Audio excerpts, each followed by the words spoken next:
দুর্নীতির প্রতিবাদে ছিল বিক্ষোভ ডেপুটেশন। তৃণমূল কাউন্সিলরদের দেখে চোর চোর স্লোগান উঠল চন্দননগর পৌর নিগমে। চন্দননগর পৌর নিগমে দুর্নীতির অভিযোগের আগেই পদত্যাগ করেছে ডেপুটি মেয়র মুন্না আগরওয়াল। শনিবার দুর্নীতির প্রতিবাদে 4 দফা দাবি নিয়ে ডেপুটেশন জমা দিতে যায় চন্দননগর সংযুক্ত নাগরিক কমিটি। পৌর নিগমে সিপিএম এর 2 কাউন্সিলর সহ বাম নেতা কর্মীরা বিভিন্ন দাবি নিয়ে ডেপুটেশন জমা দেন মেয়র রাম চক্রবর্তীর কাছে। দুর্নীতির জন্য তদন্ত দাবি করা হয়, যদি তদন্ত না করা হয় আবারও আন্দোলন হবে বলে জানানো হয়।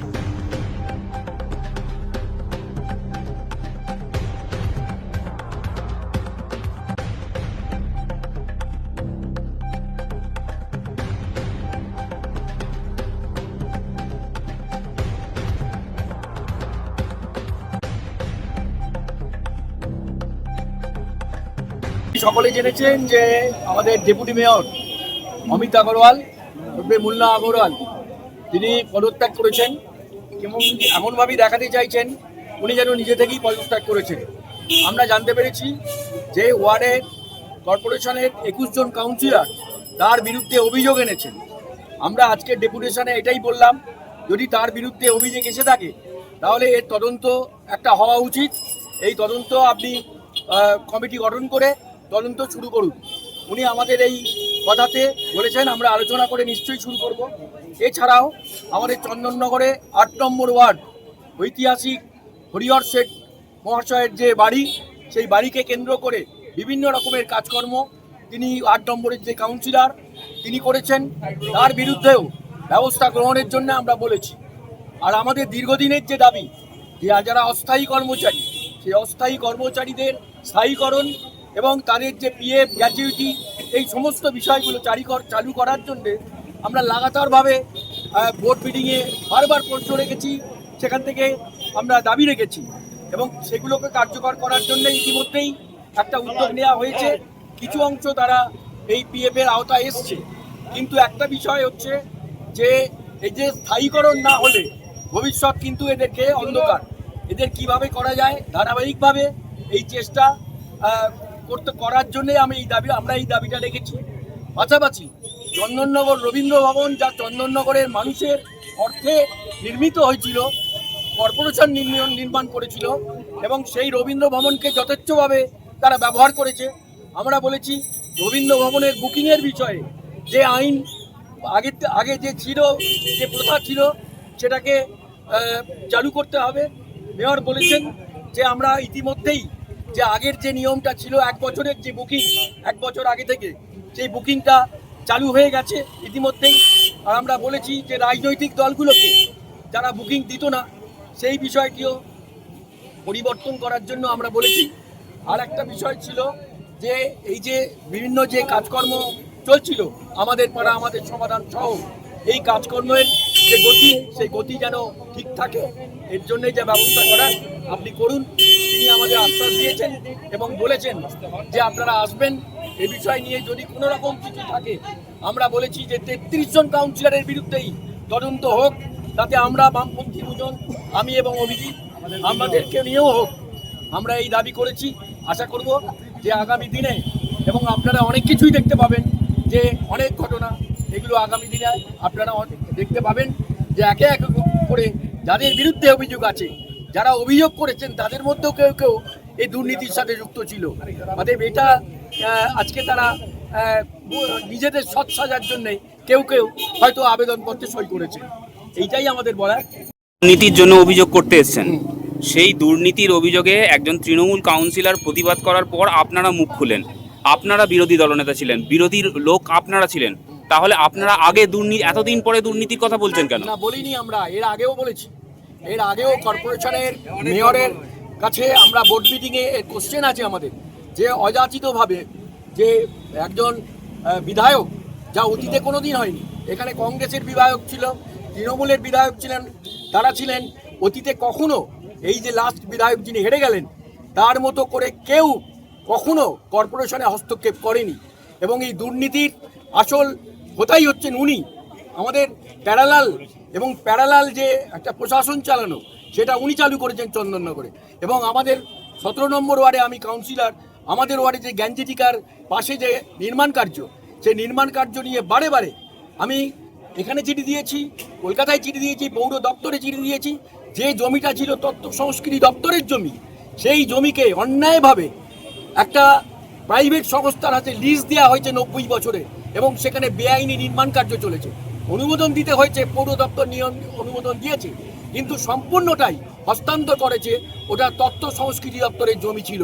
অতএব দুর্নীতির বিরুদ্ধে সোচ্চার আমরাই হয়েছি, প্রথম থেকেই হয়েছি, কিন্তু আমাদের কণ্ঠস্বরটা ক্ষীণ ছিল, কারণ আমাদের দুজন কাউন্সিলর ছিল।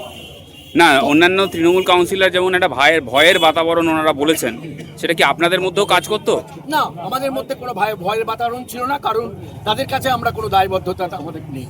আমরা বলেছি এবং বারে বারে প্রতিবাদ করেছি যে এই জিনিস যেটা চলছে কর্পোরেশনে, এটা হতে পারে না। আমরা প্রশ্ন দিয়েছি বোর্ড মিটিংয়ে, তারা তাদেরকে বাঁচাবার জন্য যেভাবে উত্তর দিয়েছে। আপনারা বলছেন যে দুর্নীতি, মেয়রের কাছে অভিযোগ করছেন দুর্নীতি তদন্ত হওয়া উচিত।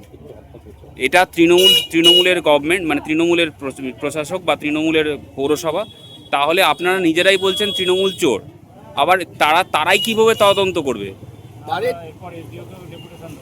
এরপরে আমাদের এসডিওর কাছেও আমরা এই যে ডেপুটেশন দেব, দরকার হলে আমরা ডিএম এর কাছেও দেব, সমস্ত বিষয়গুলো দেবো, এবং আমাদের কাছে যতটুকু তথ্য আছে আমরা আগামী যিনি বিধায়ক হয়েছেন তার কাছেও দেব, তিনি কতটা কি করতে পারেন সেটাও আমরা দেখব। আপনার নাম আর ডেজিগনেশন? আমার নাম অশোক গাঙ্গুলি, আমি কাউন্সিলর 17 নম্বর ওয়ার্ড, চন্দননগর। পশ্চিমবাংলায় একটা আমরা ইংরেজিতে পড়েছি না, ইংরেজি ব্যাকরণে প্রিফিক্স আর সাফিক্স। প্রিফিক্স হয়ে গেছে এখন তৃণমূল কংগ্রেসের বিভিন্ন নেতা এবং জনপ্রতিনিধিদের সাথে। আমরা যখন এই চন্দননগর কর্পোরেশনে চন্দননগরের সাধারণ নাগরিক, তাদের যে সমস্যা, যে অচলাবস্থা তৈরি হয়েছে, সেই অচলাবস্থা কাটানোর জন্য, তাদের যে সমস্যা, সেই সমস্যা মেটানোর জন্য পৌর প্রশাসনের কাছে যখন দাবি নিয়ে এসেছি, তখন আমরা জানতে পারছি যে চন্দননগর কর্পোরেশনের একাধিক কাউন্সিলর তারা তাদের দায়ভার থেকে হাত ছাড়িয়ে পালাচ্ছে। আর পালাচ্ছেন এই কারণে যে গত 2010 থেকে 2026 এই যে 4 বার এই বোর্ডটা চলছে, মাঝখানে প্রায় 3 বছর এই বোর্ডটা ভাঙাও ছিল, নিজেরাই চুরির দায়ে নিজেরাই বলেছিল চোরেদের ভাষা। এই ওদের দেওয়ার নামটাই এখন মানুষ ওদেরকে বলছে, এবং মানুষ মিলিয়ে নিচ্ছে। যার কাছে ভাঙা সাইকেল ছিল সে এখন ল্যান্ড রোভারে চাপছে, যে তামার আংটি করতে পারতো না সে এখন প্ল্যাটিনামের হার পড়ছে, যার পকেটে 2 পয়সা থাকতো না সে এখন লোককে বিরিয়ানি খাওয়াচ্ছে, থাইল্যান্ড ঘুরতে যাচ্ছে। ফলে এই স্বাভাবিক যে তাদের জীবনের মধ্যে যে এই বৈচিত্র্য তৈরি হয়েছে, অমিলটা তৈরি হয়েছে, মানুষ দেখেছে। এবং এর মধ্যেই রাজ্যের মানুষের যে ক্ষোভ, সেই ক্ষোভের ফলে যে পরিবর্তন হয়েছে, সরকারের পরিবর্তন হয়েছে, যে পরিবর্তন মানুষকে আজকে মুক্ত বাতাসে নিঃশ্বাস নেওয়ার একটা সুযোগ তৈরি করেছে। আপনি দেখবেন শুধু বিরোধী দলের মানুষ তৃণমূল কংগ্রেসের বিরোধী, তৃণমূল কংগ্রেসকে পছন্দ করে না এমন মানুষ চোর বলছে তা নয়। এখন তৃণমূলের কাউন্সিলররা, তৃণমূলের বিভিন্ন জনপ্রতিনিধিরা, তৃণমূলের বিভিন্ন দলের লোকেরা তারা বলছে চোর, কারণ পুলিশের ভয়ে, প্রাণহানির ভয়ে, নিজের পরিবারের জীবন জীবিকা তাদের রক্ষার ভয়ে এরা মুখ বন্ধ করতে বাধ্য ছিল। আজকে সেই মানুষের খোলা বাতাসে বাঁচার পরিবেশ তৈরি হয়েছে, তাই মানুষ তৃণমূলের যে আসল নাম সেই নামটা ধরে ডাকছে, আর সেই নামটা হচ্ছে চোর। নচিকেতা বোধহয় গেয়েছিলেন একটা গান, চোর চোর চোর, সেটাই এখন পশ্চিমবাংলায় মুখরিত। দাবি নিয়ে এসেছিল, কি বলবেন দাদা? এই সংযুক্ত নাগরিক কমিটি পক্ষ থেকে একটা ডেপুটেশন আমার কাছে হয়েছে।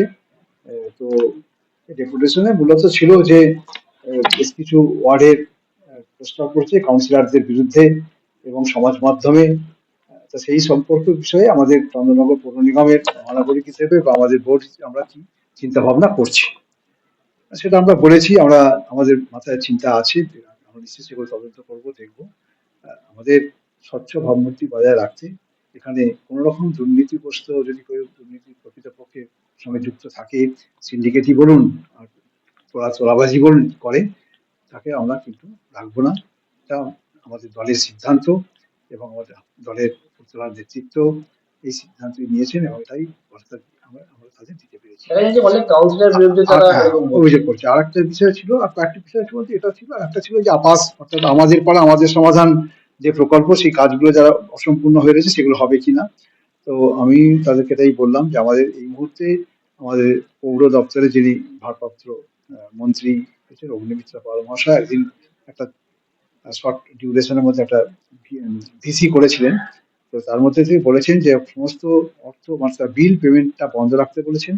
তো বিল পেমেন্ট বন্ধ এবং কোনো কাজকর্ম নতুন করে আমরা করছি না কন্ট্রাক্টররা, এই জন্যই তারাও একটু সংকোচে আছে যে কাজ করে তারা অর্থ পাবে কিনা, এটা আছে। সেই জন্য সাময়িকভাবে বন্ধ আছে। পুনরায় নির্দেশ পেলেই আমরা সেই কাজগুলো হবে বলেই মনে হয়, কিন্তু অর্পটা যেগুলো হয়ে গেছে সেই কাজগুলো করতে পারবো। তারা বলছে বিভিন্ন জায়গায় পুকুর কাটা হয়েছে। না, দেখুন এই পুকুর কাটার বিষয়তে অভিযোগই হয়, কিন্তু এটা এখনো পর্যন্ত চন্দননগর পৌর নিগমে এই প্রমাণ কোনো একটা আজ পর্যন্ত হয়নি যে পুকুর কেটে বা এই পুকুর বুঝিয়ে তার উপরে কোনো ফ্ল্যাট বা বাড়ি নির্মাণ হয়ে গেছে সেটা আমরা মান্যতা দিয়েছি, এটা হয়নি। অভিযোগ অভিযোগ যখনই পাই আমাদের কতগুলো পদ্ধতি আছে সেগুলো করি। কখনো এমনও হয়েছে বেশ কয়েকটি বিষয়ে এফআইআর লজ হয়েছে, আবার অ্যারেস্টও হয়েছে। আবার কিছু পুকুরে এটাও নজির আছে, যারা মাটি ফেলতে চেষ্টা করেছিল সেই মাটি আমরা তুলেও নিয়েছি। এর নজিরও চন্দননগর কর্পোরেশনে আছে। এই যে 10 লক্ষ টাকা করে দেওয়া যে বলছে, এখান থেকেও মানে টাকা পয়সা না, 10 লক্ষ টাকা হচ্ছে পার বুথ। হ্যাঁ। আমাদের পাড়া আমাদের সমাধানের বুথ হচ্ছে 10 লক্ষ টাকা করে পার বুথে খরচের জন্য বলেছিল। সেই অর্থ কাজ হয়েছে, এখনো কিছু বাকি আছে কাজ, সেই কাজগুলো হবে। তাহলে চন্দ্রনগর কমিশনার কি বলছে যে সমস্ত দুর্নীতি মুক্ত এবার না, আমরা চাই চন্দননগর পৌর নিগম দুর্নীতি মুক্তই কর্পোরেশন থাকবে, পৌর নিগম থাকবে, এবং যাদের মানুষকে আশ্বাস যারা অভিযুক্ত হচ্ছে তারা নিশ্চয়ই আগামী দিন তারা আসলে এই সরকারের সঙ্গে বা আমাদের সঙ্গে থাকতে পারবে না থেকে নিয়ে, এটুকু আমরা আশ্বস্ত করেছি বা আমরা বলতে পারি। এটুকু এই বলে ছড়ি আমরা। ধন্যবাদ।